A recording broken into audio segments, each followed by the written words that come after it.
cómo planifico mis clases de conversación en español sin gramática. Te voy a contar lo que sí hago y lo que ya no hago, porque todo va evolucionando. Nosotros vamos descubriendo nuevas técnicas, incorporando nuevas metodologías, y entonces todo nuestro abordaje de clase, por supuesto, va evolucionando. Y yo me organicé este video en 4 puntos que los tengo aquí. Vamos a hablar primero del método, vamos a hablar del material, después te voy a presentar la estructura del plan de clase para una clase de conversación y la preparación. Entonces ahora vamos a empezar por el método. El primer punto, te voy a hablar un poquito del método. Cuando yo recién empecé a dar clases de conversación, utilizaba el abordaje o el enfoque comunicativo, enseñanza comunicativa de la lengua, que en inglés se conoce como CLT, Communicative Language Teaching, ¿verdad? Pero cuando descubrí el método TPRS, que es la enseñanza por medio de historias, usando el storytelling y a través del input comprensible, esto tiene que ver con el abordaje natural, o sea, enseñar la lengua en la forma en que los niños aprenden su primer idioma, ¿no? Este es, bueno, a grandes rasgos así, el abordaje natural, ¿no? Y bueno, y yo descubrí este abordaje, me formé, yo soy experta certificada en TPRS por la TPRS University del profesor Blaine Ray. Y bueno, desde que empecé a utilizar este método, yo no hago más la diferencia entre clases de conversación y español general. Porque antes tenía, por supuesto, yo ofrecía las clases de español general de acuerdo al plan curricular, que era, digamos, aprender todo, ¿no? Aprender todas las destrezas. Entonces había comprensión de lectura, comprensión auditiva, expresión escrita, expresión e interacción oral. Se trabajaban todas las destrezas, se trabajaba mucho gramática también. Bueno, una serie de cosas. Y después estaban las clases de conversación, que era para practicar específicamente la destreza oral, ¿no? Y reflexionando ahora sí, ¿no? El solo hecho de que hubiera estas dos cosas ya nos indica algo, porque ya está mostrando que hay alguna carencia en esas clases de español general, porque si se necesitan clases de conversación para practicar algo que, como en el otro curso, no se desarrolló, ¿qué pasa acá? ¿Qué está pasando acá? Es como un indicativo de algo, ¿no? Por eso es que yo ahora no hago más esta diferencia entre clases de conversación y español general por otro lado. Hoy en día todas mis clases son de conversación, ¿tá? O sea, doy clases donde el foco es hablar. Es para personas que necesitan hablar o que quieren ser capaces de comunicarse oralmente en español. Si hay algún estudiante que quiere hacer un curso de gramática o que quiere preparar exámenes y todo eso, conmigo no es, porque yo me especialicé en conversación. Bueno, eso en cuanto al método, ¿no? Ahora vamos al segundo punto, que es el material. El material para las clases de conversación. Bueno, yo cuando aplicaba el abordaje comunicativo tenía unas secuencias didácticas. Usaba secuencias didácticas que dividen la clase en 3 partes: antes, durante y después. En el antes se hace un precalentamiento, donde se activan conocimientos previos, se trabaja vocabulario, se hacen algunos juegos, algunas dinámicas así, más light, como para ir empezando de a poco. Después vienen las actividades principales, que se hacen 2 o 3 actividades partiendo de algún texto, video, imagen, ¿no? Algún disparador que dé muestras de lengua y genere también, que proponga algún contenido sobre el cual poder ir conversando. Y en la tercera etapa, el cierre, se termina también con algún juego, con alguna cosa más de producción donde el alumno pueda integrar, ¿no?, ideas de lo que se vio en las actividades que se hicieron, o sea, que se haga como una recapitulación y a veces también una reflexión sobre lo que se aprendió. Esas secuencias didácticas yo las tengo todavía en mi blog, pero ya no las uso, ¿no? Porque ahora, como trabajo con las historias, entonces tengo historias creadas en formato de diapositivas. Uso las diapositivas que las hago en Canva o en Google Slides, y esa diapositiva ya pronta con una historia que es como un esqueleto, porque no tiene, digamos, detalles. Por ejemplo, la historia de Pedro quiere una empanada, comienza con: hay un muchacho, el muchacho es Pedro, Pedro es de Montevideo. Pero no dice, por ejemplo, cómo es Pedro, dónde trabaja, qué hace, a qué se dedica, qué cosas le gusta hacer. Todo eso no está en la historia, ¿no? ¿Por qué? Eso es a propósito, es para que durante la clase podamos agregar esos detalles, ¿no? Pero entonces el material que uso son historias que ya tengo preparadas, siguiendo no el plan curricular tradicional, que es el que se utilizaba antes, ¿no?, del marco europeo y el plan curricular del Instituto Cervantes y todo eso. No, con este método el plan curricular sale de los verbos más frecuentes, los verbos super 7, los verbos dulces 16, las palabras más frecuentes en el idioma que nos permiten enseguida poder empezar a hablar. Y bueno, y ese es digamos, las historias están basadas en ese vocabulario, ¿no? Y ya las tengo preparadas, todas organizadas por nivel, entonces tengo ese sistema para dar las clases. Pasamos al punto 3 ahora.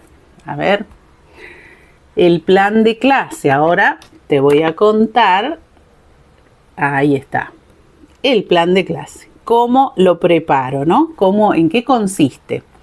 El plan de clase, como te comentaba, cuando yo utilizaba las secuencias, que están en mi blog todavía, porque a pesar de que ya no las uso más, no las voy a sacar porque hay muchos profesores que las utilizan y las consultan y las están usando en sus clases, entonces ahí van a estar, ¿tá? Allí van a seguir estando, porque ¿qué pasa?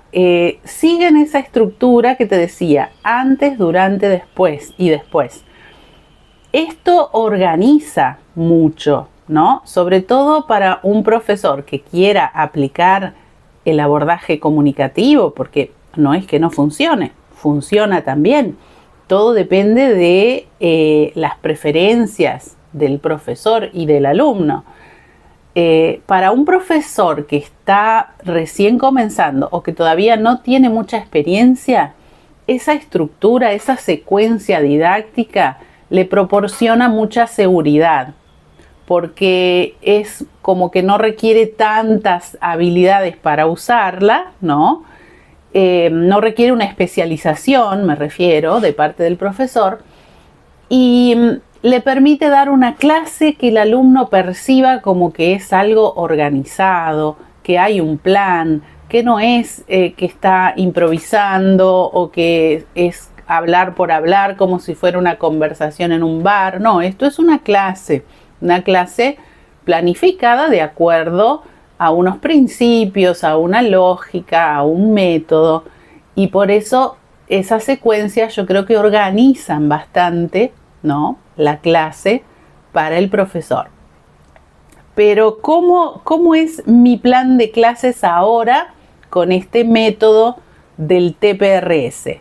El plan consiste en 3 etapas: la lectura, preguntar la historia y el registro, ¿verdad? Yo empiezo con la lectura de un párrafo, que es un párrafo que viene de la clase anterior. Es como un resumen de las principales ideas que se trataron en la clase anterior, de la historia que veníamos contando y que contiene las estructuras que estuvimos practicando. Porque si bien en este enfoque se enseña sin gramática, pero por supuesto que yo tengo mis segundas intenciones, mi plan escondido, que es con base en las estructuras gramaticales que las tenemos que practicar. Por supuesto, el alumno tiene que practicar cómo utilizar un verbo en primera, segunda, tercera persona, que es, empezamos por ahí, no damos todas las personas en TPRS al principio, ¿no? Empezamos por esas 3. Pero tiene que poder practicar eso.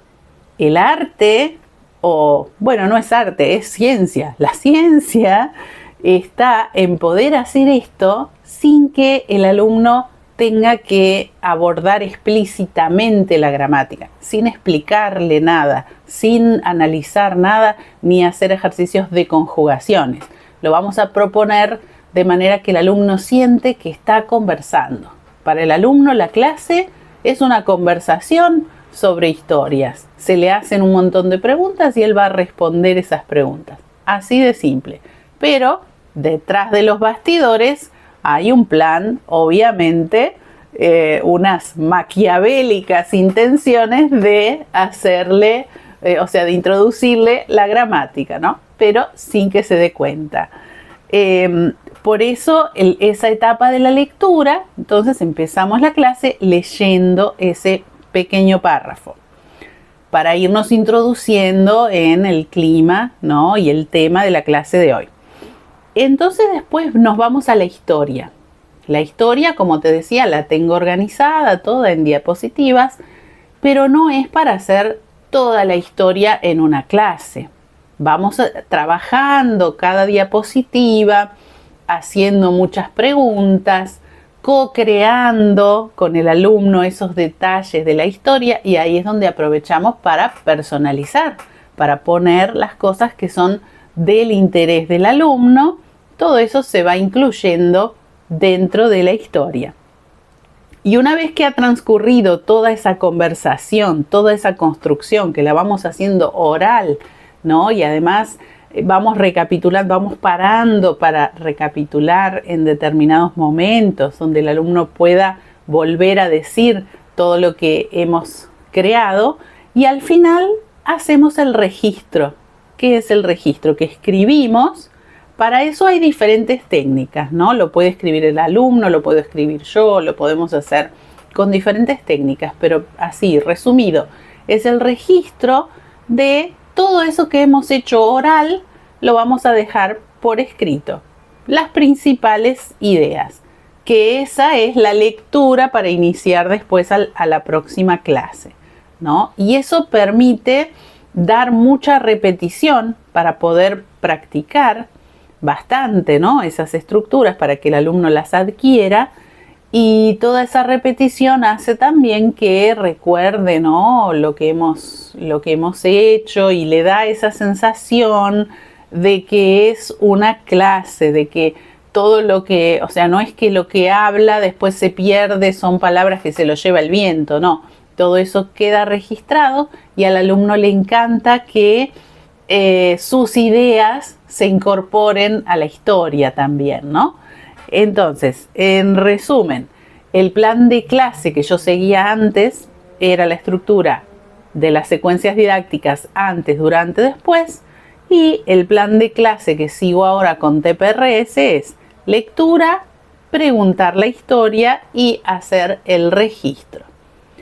Por supuesto que esto también es flexible, hay muchas otras técnicas de TPRS que, bueno, no caben acá en este video, pero por supuesto que es un plan que te da una cierta estructura, pero tiene total flexibilidad para incorporar otras técnicas y también los intereses y los gustos y preferencias del alumno, y eso te permite también dar clases para diferentes fines, ¿no? Fines profesionales, fines específicos, para cualquier objetivo que el alumno tenga.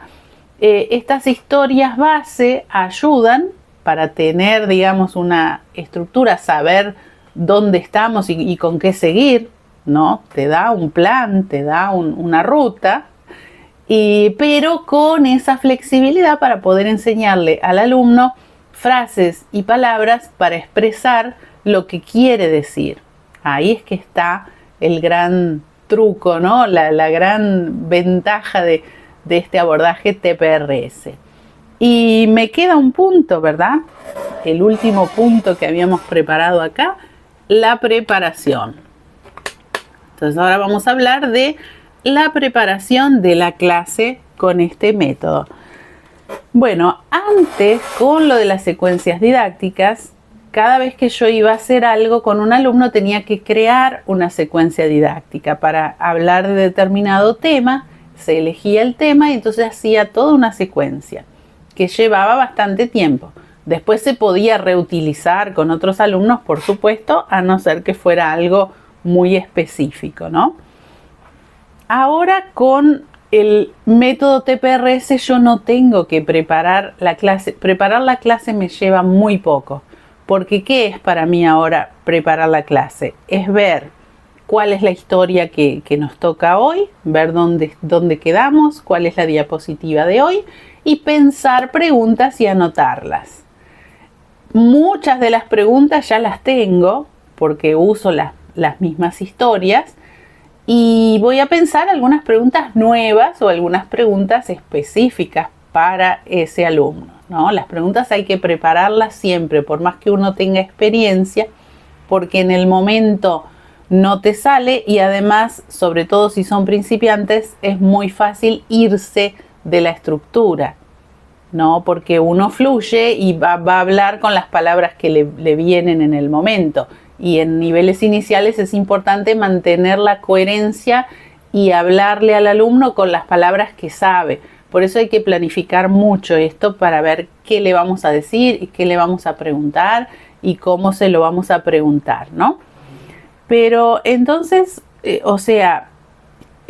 todo lo que yo antes hacía, ¿no? Con las secuencias didácticas, tenía que prepararlo antes. Ahora no, porque mucho se hace durante la clase con el alumno y se va personalizando. Entonces es como que preparar la clase ahora no me lleva casi nada de tiempo. Consiste básicamente en preparar las preguntas. Entonces el resultado con estas clases que doy ahora con este método es que el tiempo de preparación disminuye, la clase sale como más a medida, es más personalizado y es mucho más grato, es mucho más divertido. Me divierto más, los alumnos se divierten, los profesores que están usando mis historias también me cuentan eso, que es muy grato, ¿no? Que en los grupos que tenemos siempre comparten algo que los alumnos hicieron o qué detalles agregaron para cada historia.